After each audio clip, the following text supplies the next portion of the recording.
Hello students, अभी बात करते हैं इस पर्टिकुलर क्वेश्चन की।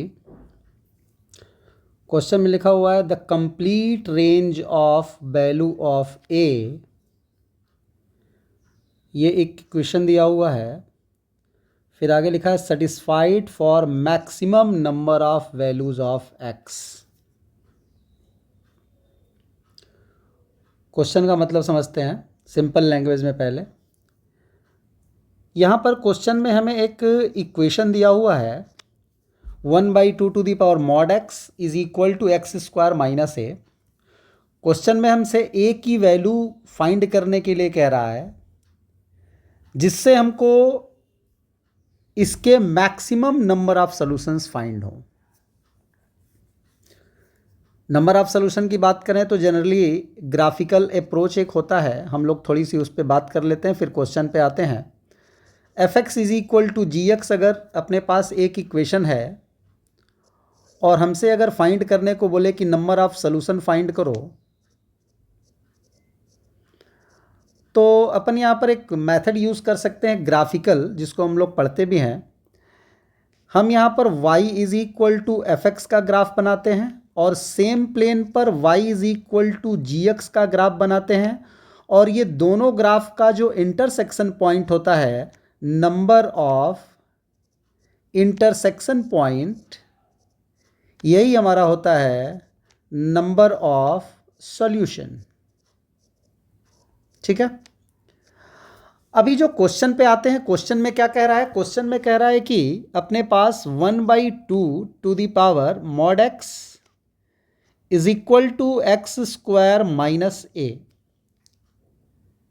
ए एक आर्बिट्रेरी कांस्टेंट है और हमसे ये कह रहा है कि ए की वो वैल्यू बताओ जिससे इस पूरे इक्वेशन को सॉल्व करने पर हमको मैक्सिमम नंबर ऑफ सॉल्यूशन मिले। ठीक है, ग्राफिकल अप्रोच की अगर बात करें इस पर्टिकुलर क्वेश्चन में, तो हम यहाँ पर पहले y is equal to 1/2 mod X का ग्राफ बनाने की अगर कोशिश करें,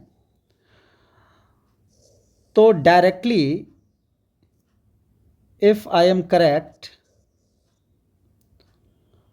तो डायरेक्ट अगर हम ग्राफ बनाते हैं तो आई थिंक ग्राफ की कुछ सिचुएशन यूँ होगी।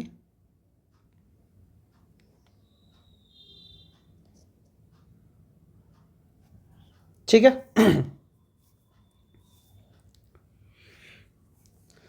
ये ग्राफ हो गया 1/2 मॉड एक्स का। एक्सपोनेंशियल का ग्राफ बनाया, ऊपर मॉड एक्स लगा हुआ है, ट्रांसफॉर्मेशन किया हमने और उसके अकॉर्डिंग ये ग्राफ बन के अपने सामने आई। अब हम बात करते हैं नेक्स्ट पे, सेकंड वाले की, y is equal to X square minus A की। अब सिंपली अगर देखा जाए, सेम प्लेन पे ग्राफ बनाना है, अभी हम अलग अलग ग्राफ की बात करते हैं। तो जो एक्स स्क्वायर माइनस ए का हम ग्राफ बनाएंगे, वो ग्राफ हमारा डिफरेंट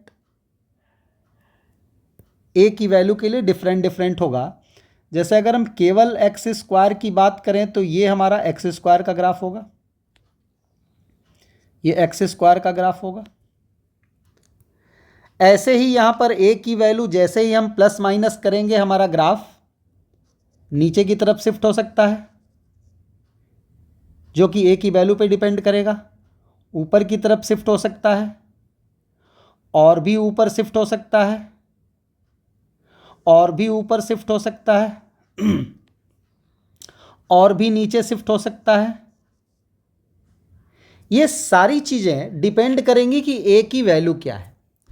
किसी भी फंक्शन में अगर हम कोई भी कांस्टेंट नंबर ऐड या सब्ट्रैक्ट करते हैं, तो हमें ये पता है ट्रांसफॉर्मेशन ऑफ द ग्राफ से कि हमारा वो सेम ग्राफ ऊपर नीचे, अपवर्ड डाउनवर्ड शिफ्ट होता है। कितना शिफ्ट होता है? जितनी क्वांटिटी ऐड या सब्ट्रैक्ट की गई है। ऐड की गई क्वांटिटी ग्राफ को ऊपर ले जाएगी, ऊपर की तरफ अप्रोच करेगी, और माइनस की हुई नीचे की तरफ अप्रोच करेगी। ठीक है,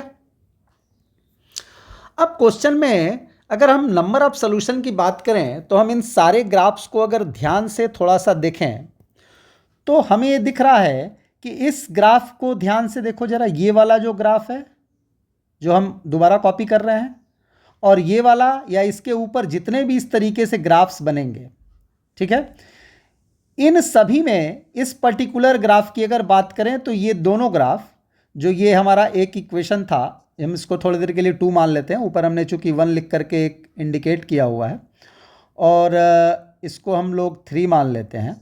तो अगर हम 2 और 3 के ग्राफ की बात करें इंटरसेक्शन पॉइंट की, तो ये वाला जो केस दिख रहा है आपके सामने, इस केस में हमको ये दोनों ग्राफ एक पॉइंट पर टच होते हुए दिखाई दे रहे हैं। और जब हमारा ग्राफ अब इसके ऊपर शिफ्ट होगा तो वैसी सिचुएशन में दोनों का इंटरसेक्शन पॉइंट 0 हो जाएगा, मतलब इसके ऊपर सारे इंटरसेक्शन पॉइंट 0 हो जाएंगे। इस पर्टिकुलर केस में इंटरसेक्शन पॉइंट 1 होगा, और ग्राफ जब भी इसके नीचे रहेगा, ये जितने भी एक्स स्क्वायर के ग्राफ्स बने हुए हैं विथ रिस्पेक्ट टू ए, वो धीरे धीरे नीचे की तरफ जब डाउनवर्ड में जाएंगे तो ये सारे के सारे ग्राफ हमारे 1/2 to the power mod x वाले ग्राफ को 2 पॉइंट पर कट करेंगे, और 2 पॉइंट से ज़्यादा इंटरसेक्शन पॉइंट का कोई चांस यहाँ पर नहीं है। जो ग्राफ का सिनेरियो अपने सामने आ रहा है, उस सिनेरियो के अकॉर्डिंग अगर हमें देखें तो हमारा ग्राफ यहाँ पर 2 से ज़्यादा इंटरसेक्शन पॉइंट नहीं दे सकता, मतलब मैक्सिमम जो हमको मिलने वाला है वो 2 मिलने वाला है।